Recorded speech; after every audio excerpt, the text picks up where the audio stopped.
Okay, so I'm just posting to the internet.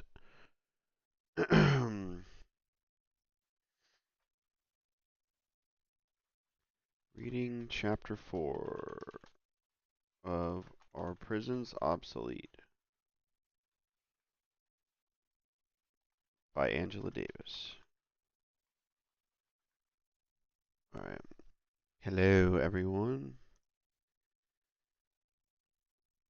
Testing. Hello. What's up? Okay, you guys ready? Alright. Hope everyone's having a great day. I am going to continue reading Angela Davis, Are Prisons Obsolete? We are on chapter 4 right now, guys. What have we learned so far? The prison system is horrific in a nutshell. It's modern day slavery, new age slavery. Slavery never ended, guys.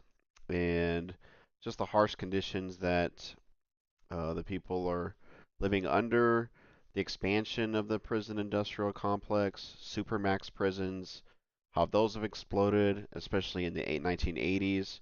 And yeah, so let's continue. Chapter 4. And I hope you guys maybe try and read slowly and no background music or instrumentals or anything. And maybe this is something you can fall asleep to. I hope my voice is comforting and all that. But definitely let's reading this book. Let's get radicalized, guys. Just to light a fire under you. That's kind of the goal of this channel.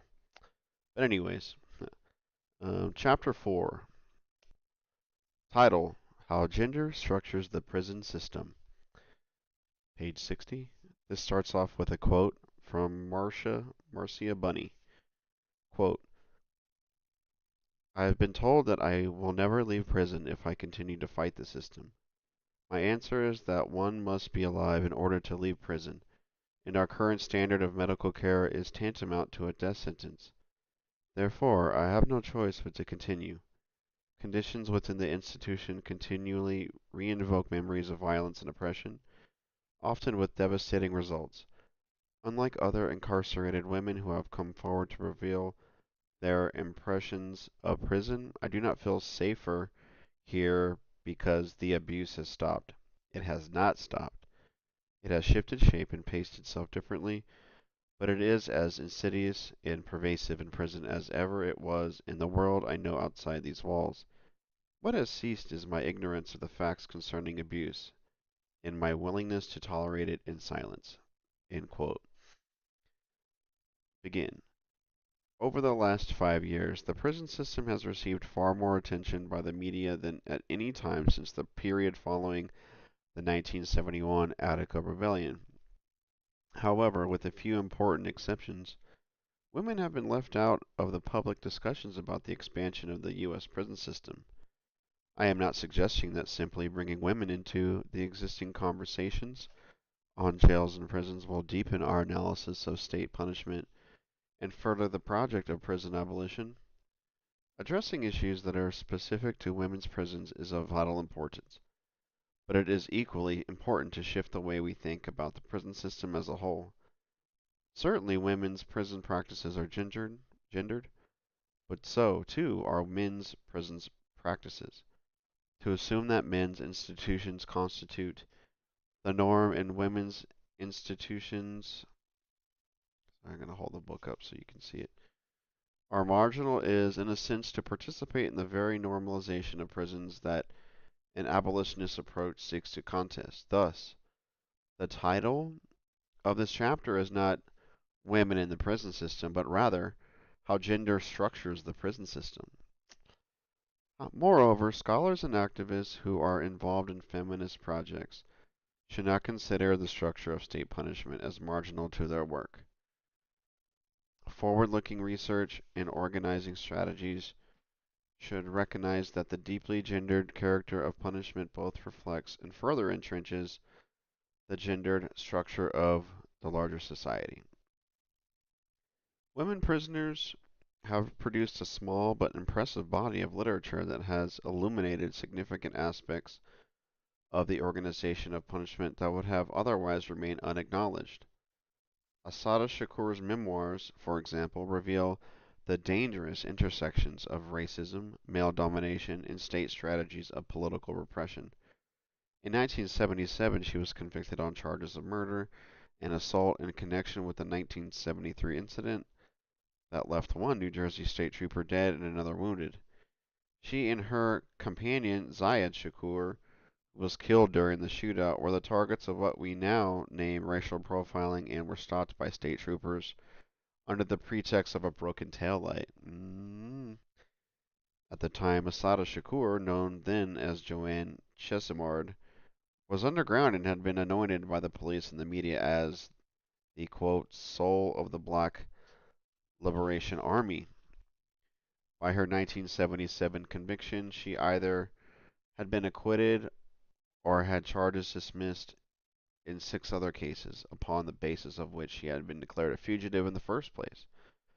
Her attorney, Lennox Hines, has pointed out that since it was proven that Asada Shakur did not handle the gun with which the state troopers were shot, her mere presence in the automobile, against the backdrop of the media demonization to which she was subjected, constituted the basis of her conviction. In the foreword to Shakur's autobiography, Hines writes, quote, in the history of New Jersey, no woman pretrial detainee or prisoner has ever been treated as she was, continuously confined in a men's prison, under 24-hour surveillance of her most intimate functions, without intellectual sustenance, adequate medical attention and exercise, and without the company of other women for all the years she was in their custody. End quote.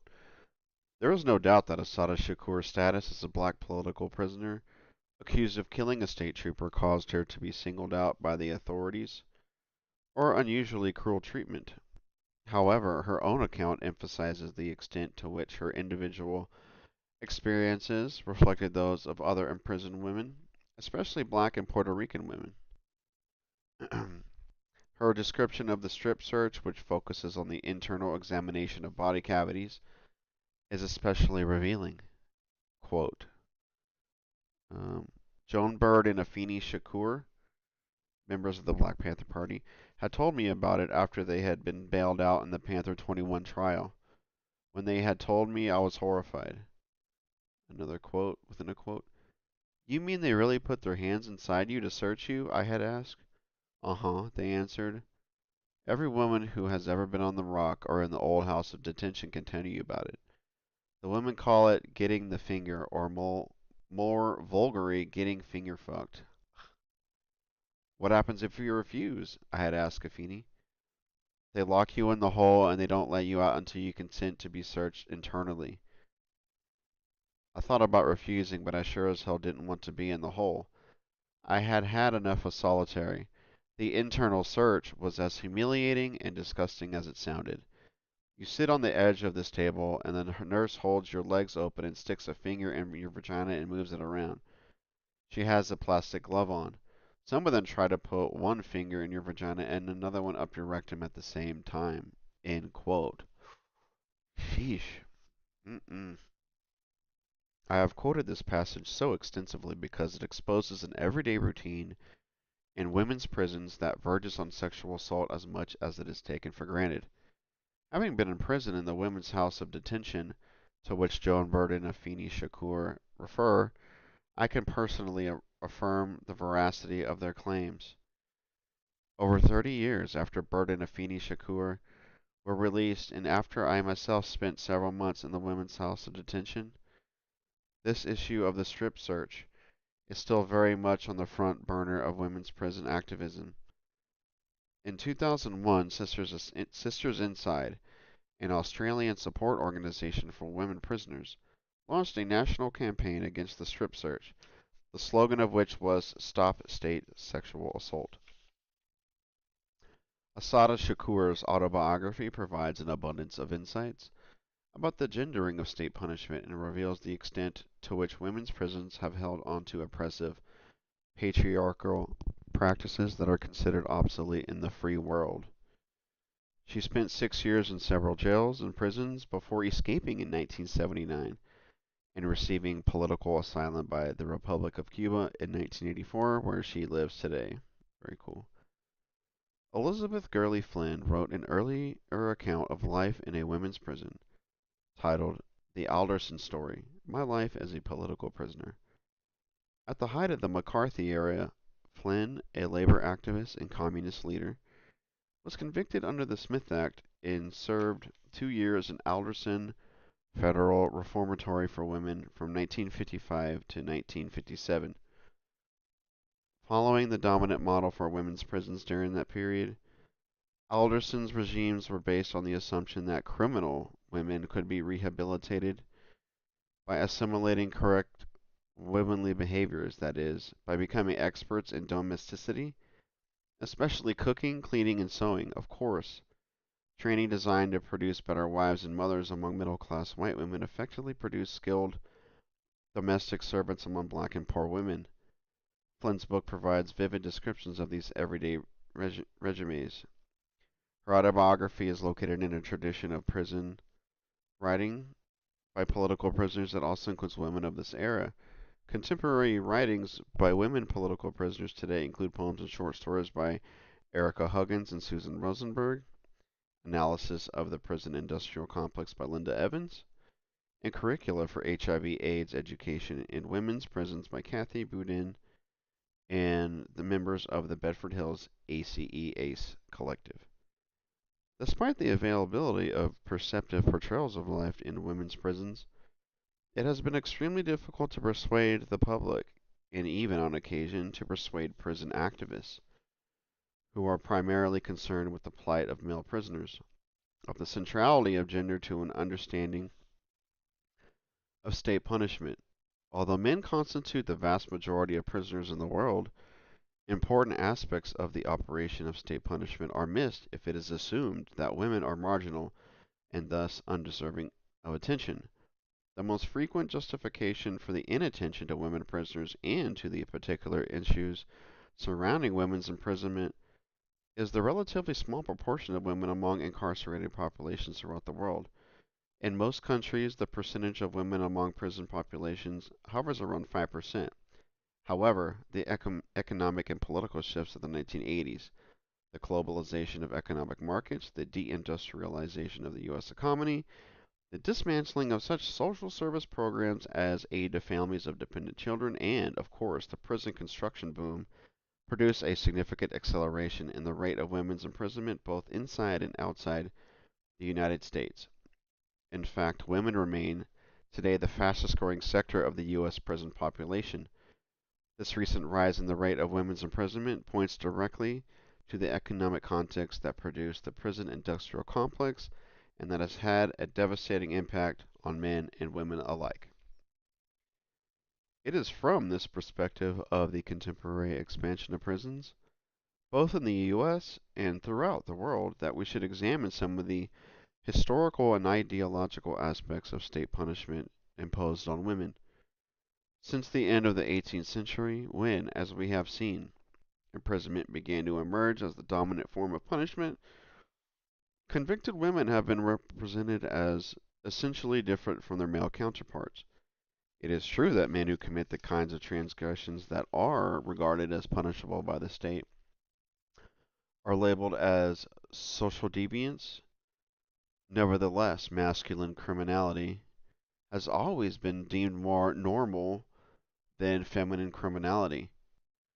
There has always been a tendency to regard those women who have been, oh, sorry, there has always been a tendency to regard those women who have been publicly punished by the state for their misbehaviors as significantly more aberrant and far more threatening to society than their numerous male counterparts. In seeking to understand this gender difference in the perception of prisoners, it should be kept in mind that as the prison emerged and evolved as the major form of public punishment, women continued to be routinely subjected to forms of punishment that have not been acknowledged as such. For example, women have been incarcerated in psychiatric institutions in greater proportions than in prisons. Studies indicating that women have been even more likely to end up in mental facilities than men suggest that while jails and prisons have been dominant institutions for the control of men, mental institutions have served a similar purpose for women. That is, deviant men have been constructed as criminal, while deviant women have been constructed as insane. Regimes, regimes that reflect this assumption continue to inform the women's prison. Psychiatric drugs continue to be distributed far more extensively to imprisoned women than to their male counterparts. Okay. A Native American woman incarcerated in the Women's Correctional Center in Montana related her experience with psychotropic drugs to sociologist Luana Ross. Quote, Haldol is a drug they give people who can't cope with lockup. It makes you feel dead, paralyzed. And then I started getting side effects from Haldol. I wanted to fight anybody, any of the officers. I was screaming at them and telling them to get out of my face, so the doctor said, we can't have that. And they put me on Tranxene, Trnxene. I don't take pills. I never had trouble sleeping until I got here. Now I'm supposed to see the counselor again because of my dreams. If you got a problem, they're not going to take care of it. They're going to put you on drugs so they can control you. End quote. Prior to the emergence of the penitentiary and thus of the notion of punishment as doing time, the use of confinement to control beggars, thieves, and the insane did not necessarily distinguish among these categories of deviancy. At this phase in the history of punishment, prior to the American and French Revolutions, the classification process through which criminality is differentiated from poverty and mental illness has not yet developed. As the discourse on criminality and the corresponding institutions to control it distinguish the criminal from the insane, the gender distinction took hold and continued to structure penal policies. Gendered as female, this category of insanity was highly sexualized. When we consider the impact of class and race here, we can say that for white and affluent women, this equalization tends to serve as evidence for emotional and mental disorders, but for black and poor women, it has pointed to criminality. It should also be kept in mind that until the abolition of slavery, the vast majority of black women were subject to regimes of punishment that differed significantly from those experienced by white women. As slaves, they were directly and often brutally disciplined for conduct considered perfectly normal in a context of freedom. Slave punishment was visibly gendered. Special penalties were, for example, reserved for pregnant women unable to reach the quotas that determined how long and how fast they should work. In the slave narrative of Moses Grandy, an especially brutal form of whipping is described in which the woman was required to lie on the ground with her stomach positioned in a hole, whose purpose was to safeguard the fetus, conceived as future slave labor. If we expand our definition of punishment under slavery, we can see that the coerced sexual relations between slave and master constituted a penalty exacted on women, if only for the sole reason that they were slaves. In other words, the deviance of the slave master was transferred to the slave woman whom he victimized. Likewise, sexual abuse by prison guards is translated into hypersexuality of women prisoners. The notion that female deviance always has a sexual dimension persists in the contemporary era, and this intersection of criminality and sexuality continues to be racialized. Thus, white women labeled as criminals are more closely associated with blackness than their normal counterparts. Prior to the emergence of the prison as the major form of public punishment, it was taken for granted that violators of the law would be subjected to corporal and frequently capital penalties. What is not generally recognized is the connection between state inflicted corporal punishment and the physical assaults on women in domestic spaces. This form of bodily discipline has continued to be routinely meted out to women in the context of intimate relationships, but it is rarely understood to be related to the state punishment. Quaker reformers in the United States, especially the Philadelphia Society for Alleviating the Miseries of Public Prisons, founded in 1787, played a pivotal role in campaigns to substitute imprisonment for corporal punishment. Following in the tradition established by Elizabeth Fry in England, Quakers were also responsible for extended crusades to institute separate prisons for women. Given the practice of incarcerating criminalized women in men's prison, the demand for separate women's prisons was viewed as quite radical during this period. Fry formulated principles governing prison reform for women in her 1827 work, Observations and Visiting, Superintendence and Government of Female Prisoners. That was the title. Which were taken up in the United States by women such as Josephine Shaw Lowell and Abby Hopper Gibbons. In the 1870s, Lowell and Gibbons helped to lead the campaign in New York for separate prisons for women. Prevailing attitudes toward women convicts differed from those toward men convicts, who were assumed to have forfeited rights and liberties that women generally could not claim even in the free world. Although some women were housed in penitentiaries, the institution itself was gendered as male, for by and large no particular arrangements were made to accommodate sentenced women. Here's a quote. The women who served in penal institutions between 1820 and 1870 were not subject to the prison reform experienced by male inmates. Officials employed isolation, silence, and hard labor to rehabilitate male prisoners. The lack of accommodations for female inmates made isolation and silence impossible for them, and productive labor was not considered an important part of the routine. The neglect of female prisoners, however, was rarely benevolent. Rather, a pattern of overcrowding, harsh treatment, and sexual abuse recurred throughout prison histories. End quote from that book. Male punishment was linked ideologically to penitence reform. The very forfeiture of rights and liberties implied with that was self-reflection. Religious study and work, male convicts could achieve redemption and could recover these rights and liberties. However, since women were not acknowledged as securely in possession of these rights, they were not eligible to participate in this process of redemption. According to dominant views, women convicts were irrevocably fallen women with no possibility of salvation. Jeez.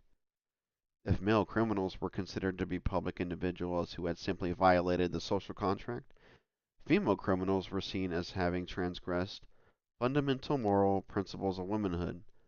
The reformers, who, following Elizabeth Fry, argued that women were capable of redemption, did not really contest these ideological assumptions about women's place. In other words, they did not question the very notion of fallen women. Rather, they simply opposed the idea that fallen women could not be saved. They could be saved, the reformers continued, and toward that end they advocated separate penal facilities and a specifically female approach to punishment. Their approach called for architectural models that replaced cells with cottages and rooms in a way that was supposed to infuse domesticity into prison life. The cat just hissed. This model facilitated a regime devised to reintegrate criminalized women into the domestic life of wife and mother. They did not, however, acknowledge the class and race underpinnings of this regime. Why can't I say that? Training that was, on the surface, designed to produce good wives and mothers, in effect steered poor women, especially black women, into free world jobs in domestic service. Instead of stay-at-home skilled wives and mothers, many women prisoners, upon release, would become maids, cooks, and washerwomen for more affluent women. A female custodial staff, the reformers also argued, would minimize the sexual temptations which they believed were often at the root of female criminality. When the reform movement calling for separate prisons for women emerged in England and the United States during the 19th century, Elizabeth Fry, Josephine Shaw, and other advocates argued that against the established idea that criminal women were beyond the reach of moral rehabilitation. Like male convicts who presumably could be corrected by rigorous prison regimes, Female convicts, they suggested, could also be molded into moral beings by differently gendered imprisonment regimes, architectural changes, domestic regimes, regime, oh my God, and an all-female custodial staff were implemented in the reformatory program proposed by reformers. And eventually, women's prisons became as strongly anchored to the social landscape as men's prisons, but even more invisible. Their greater invisibility was as much a reflection of the way women's domestic duties under patriarchy were assumed to be normal, natural, and consequently invisible as it was of the relatively small numbers of women incarcerated in these new institutions. 21 years after the first English reformatory for women was established in London in 1853, the first U.S. reformatory for women was opened in Indiana. The aim was to, quote, train the prisoners in the important female role of domesticity. Thus, an important role of the reform movement in women's prisons was to encourage and ingrain appropriate gender roles such as vocational training in cooking, sewing, and cleaning. To accommodate these goals, the reformatory cottages were usually designed with kitchens, living rooms, and even some nurseries for prisoners with infants. However, this feminized public punishment did not affect all women in the same way. Oh my gosh, excuse me. One moment, let me drink some water. One sec.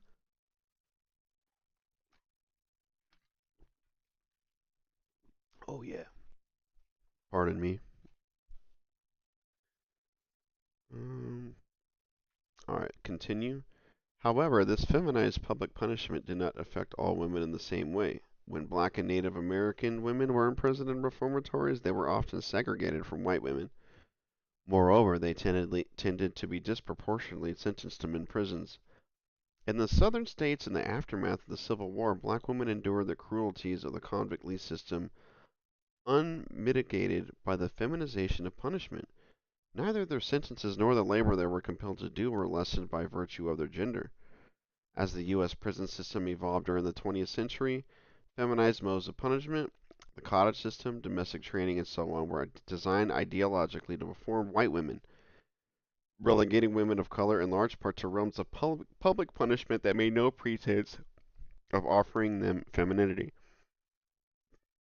Moreover, as Lucia Zedner had pointed out, sentencing practices for women within the reformatory system often required women of all racial backgrounds to do more time than men for similar offenses. Quote, this differential was justified on the basis that women were sent to reformatories not to be punished in proportion to the seriousness of their offense, but to be reformed and retrained, a process that was argued required time.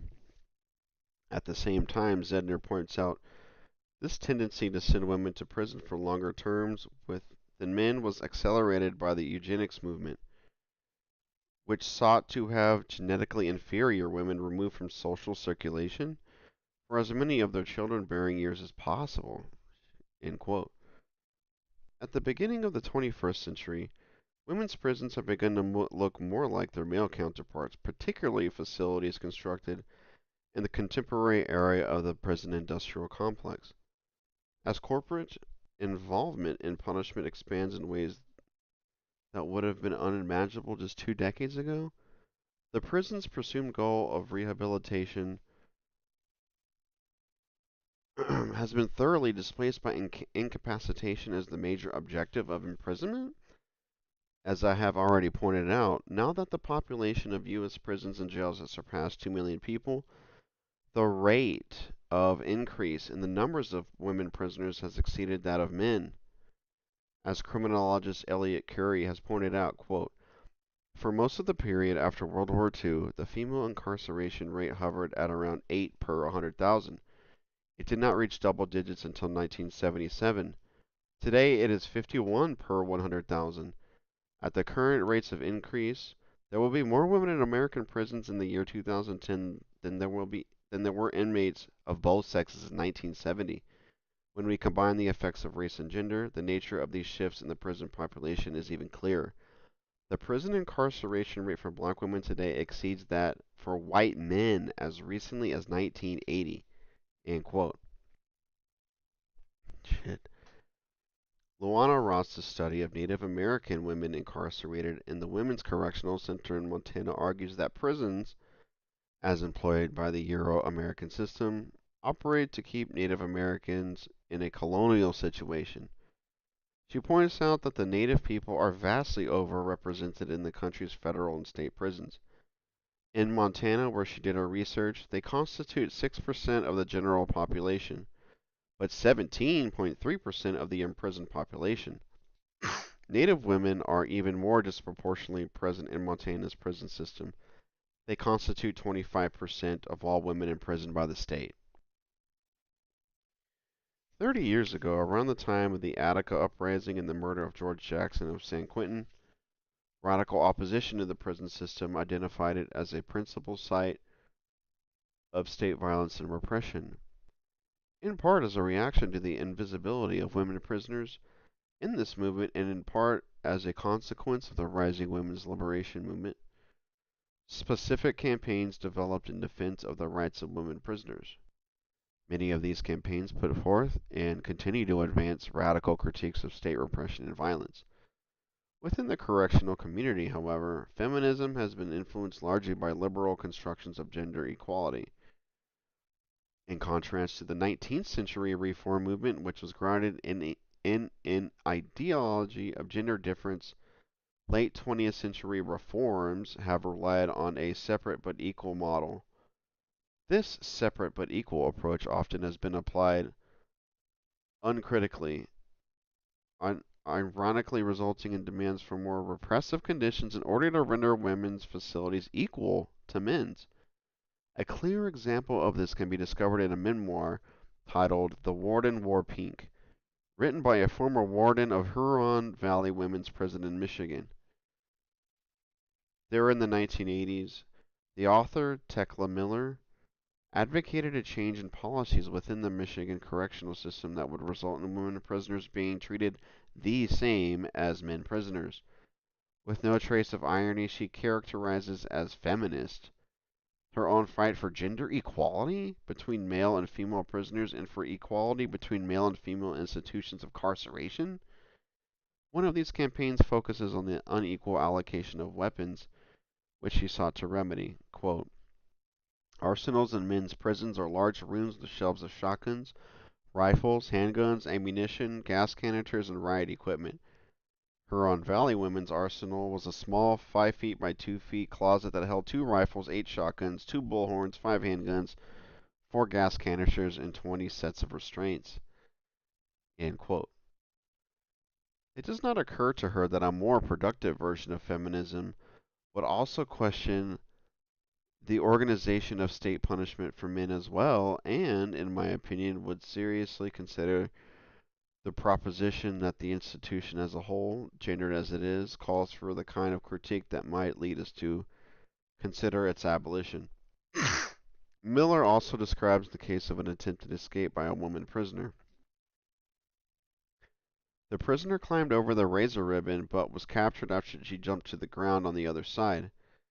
This escape attempt occasioned a debate about the disparate treatment of men and women escapees.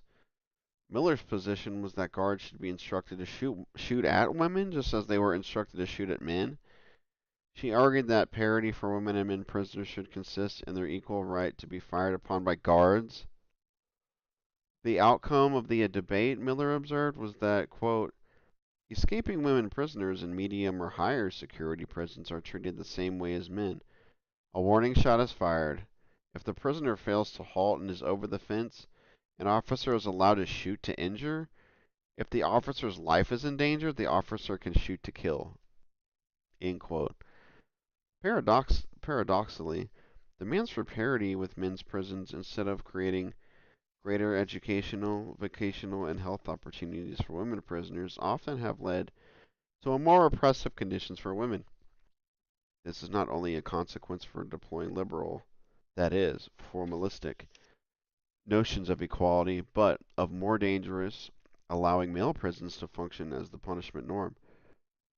Miller points out that she attempted to prevent a female prisoner, whom she characterizes as a murderer, serving a long term from participating in graduation ceremonies at the University of Michigan because male murderers were not given such privileges in a hyphen or no parentheses. It says, of course, she does not indicate the nature of the woman's murder charges, whether, for instance, she was convicted of killing an abusive partner, as is the case for a substantial number of women convicted of murder, in parentheses. Although Miller did not succeed in preventing the inmate from participating in the commencement, in addition to her cap and gown, the prisoner was made to wear leg chains and handcuffs during the ceremony. This is indeed a bizarre example of feminist demands for equality within the prison system. A widely publicized example of the use of oppressive paraphernalia historically associated with the treatment of male prisoners to create equality for female prisoners with the 1996 decision by Alabama's prison commissioner to establish women's chain gangs. After Alabama became the first state to reinstitute chain gangs in 1995, then State Corrections Commissioner Ron Jones announced the following year that would be shackled while they cut grass, picked up trash, or worked the vegetable garden at Julia Tutwiler State Prison for Women. This attempt to institute chain gangs for women was in part a response to lawsuits by male prisoners who charged that male chain gangs discriminated against men by virtue of their gender. However, immediately after Jones' announcement, Governor Fob James, who obviously was pressured to prevent Alabama from acquiring the dubious distinction of being the only U.S. state to have equal opportunity change gangs, fired him. Shortly after Alabama's embarrassing flirtation with the possibility of chain gangs for women, Sheriff Joe Arpaio of Maricopa County, Arizona, represented in the media as the toughest sheriff in America, held a press conference to announce that because he was an equal opportunity incarcerator, he was establishing the country's first female chain gang. When the plan was implemented, newspapers throughout the country carried a photograph of chained women cleaning Phoenix's streets. Even though this may have been a publicity stunt designed to bolster the fame of Sheriff Arpaio, the fact that this women's chain gang emerged against the backdrop of a generalized increase in the repression inflicted on women prisoners is certainly cause for alarm. Women's prisons throughout the country increasingly include sections known as security housing units. The regimes of solitary confinement and sensory deprivation in the security housing unit (SHU) in these sections within women's prisons are smaller versions of the rapidly proliferating supermax security prisons, since the population of women in prison now consists of a majority of women of color. The historical residences of slavery, colonization, and genocide should not be missed in these images of women in chains and shackles. As the level of repression in women's prisons increases, and paradoxically, as the influence of domestic prison regimes recedes, sexual abuse, which, like domestic violence, is yet another dimension of the privatized punishment of women, has, be- has become an institutionalized component of punishment behind prison walls. Although guard although guard on prisoners sexual abuse is not sanctioned as such, the widespread leniency with which offending officers are treated suggests that for women, prison is a space in which the threat of sexualized violence that looms in the larger society is effectively sanctioned as a routine aspect of the landscape of punishment behind prison walls. According to a 1996 Human Rights Watch report on the abuse of sexual women in the U.S., let me start that over. According to a 1996 Human Rights Watch report on the sexual abuse of women in the U.S. prisons, quote, our findings indicate that being a woman prisoner in U.S. state prisons can be a terrifying experience. If you are sexually abused, you cannot escape from your abuser. Grievance or investigatory procedures, where they exist, are often ineffectual, and correctional employees continue to engage in abuse because they believe they will rarely be held accountable, administratively or criminally. Few people outside the prison walls know what is going on or care if they do know. Fewer still do anything to address the problem. End quote. The following excerpt from the summary of this report, entitled All Too Familiar Sexual Abuse of Women in U.S. State Prisons, reveals the extent to which women's prison environments are violently sexualized, thus recapitulating the familiar violence that characterizes many women's private lives. Quote, we found that male correctional employees have vaginally, anally, and orally raped female prisoners and sexually assaulted and abused them. We found that in the course of committing such gross misconduct, male officers have not only used actual or threatened physical force, but have also used their near total authority to provide or deny goods and privileges to female prisoners to compel them to have sex, or in other cases, to reward them for having done so.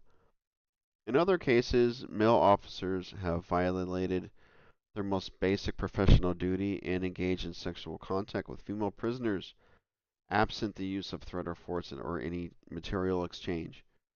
In addition to engaging in sexual relations with prisoners, male officers have used mandatory pat, frisk, or room searches to grope women's breasts, buttocks, and vaginal areas and to view them inappropriately while in a state of undress in the housing or bathroom areas. Male correctional officers and staff have also engaged in regular verbal degradation and harassment of female prisoners, thus contributing to a custodial environment in the state of prisons for women that is often highly sexualized and excessively hostile. End quote. The violent sexualization of prison life within women's institutions raises a number of issues that may help us develop further our critique of the prison system. Ideologies of sexuality, and particularly the intersection of race and sexuality, have had a profound effect on the representations of and treatment received by women of color both within and outside prison. Of course, black and Latino men experience a perilous continuity in the way they are treated in school, where they are disciplined as potential criminals, in the streets, where they are subjected to racial profiling by the police, and in prison, where they are warehoused and deprived of virtually all of their rights. For women, the continuity of treatment from the free world to the universe of the prison is even more complicated, since they also confront forms of violence in prison that they have confronted in their homes and intimate relationships. The criminalization of black and Latino women includes persisting images of hypersexuality that serve to justify sexual assaults against them both in and outside of prison. Such images were vividly rendered in a Nightline television series filmed in November 1999 on location at California's Valley State Prison for Women. Many of the women interviewed by Ted Koppel complained that they received frequent and unnecessary pelvic exams, including when they visited the doctor with such routine illnesses as colds.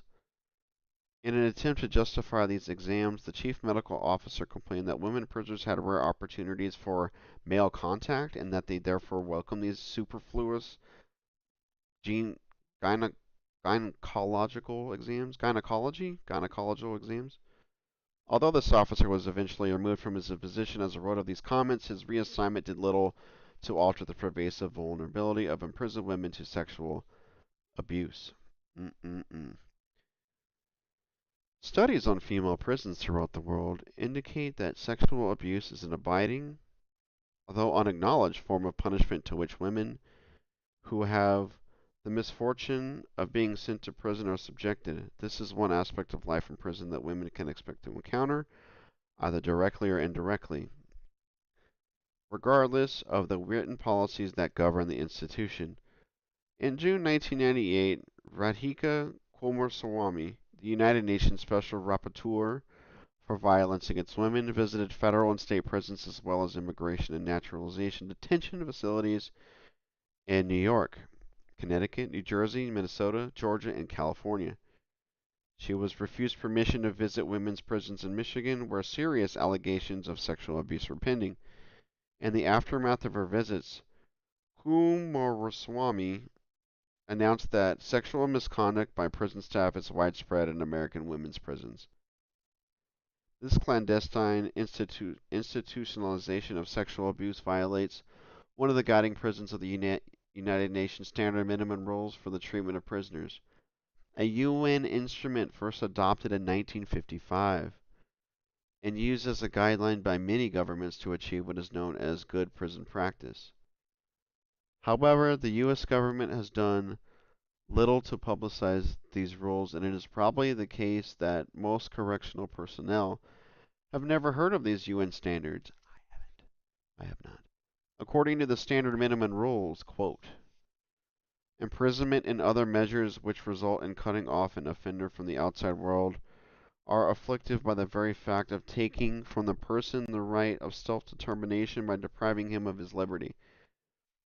Therefore, the prison system shall not accept as incidental to justifiable segregation or the maintenance of discipline aggravate the suffering inherent in such a situation. End quote. Sexual abuse is surreptitiously incorporated into one of the most habitual aspects of women's imprisonment, the strip search.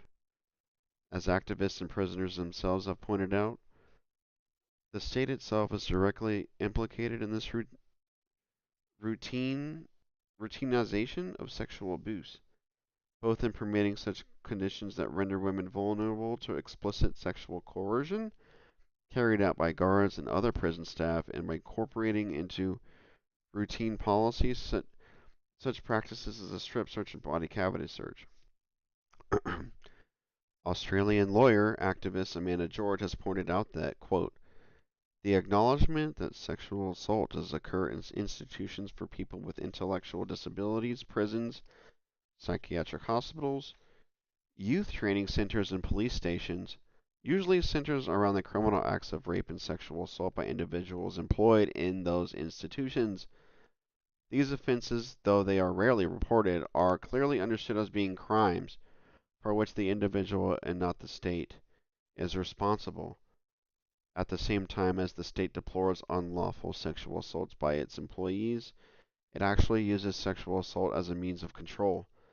In Victoria, prison and police officers are vested with the power and responsibility to do acts which, if done outside of work hours, would be crimes of sexual assault.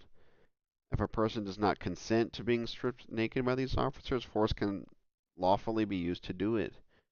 These legal strip searches are, in the author's view, sexual assaults within the definition of indecent assault in the Crimes Act 1958, as amended in Section 39. End quote. At a November 2001 conference on women in prison held by the Brisbane-based organization Sisters Inside, Amanda George described an action performed before a national gathering of correctional personnel working in women's prisons.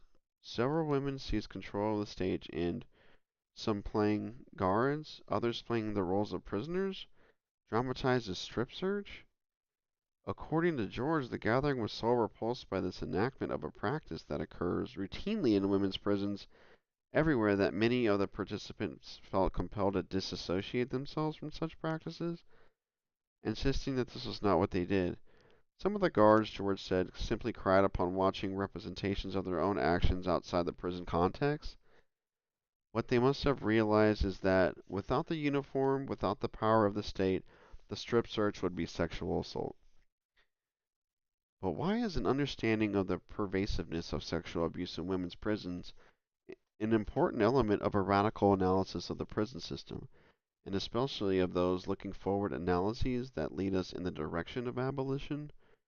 Because the call to abolish the prison as the dominant form of punishment cannot ignore the extent to which the institution of the prison has stockpiled ideas and practices that are hopefully approaching obsolescence in the larger society, but that retain all their ghastly vitality behind prison walls.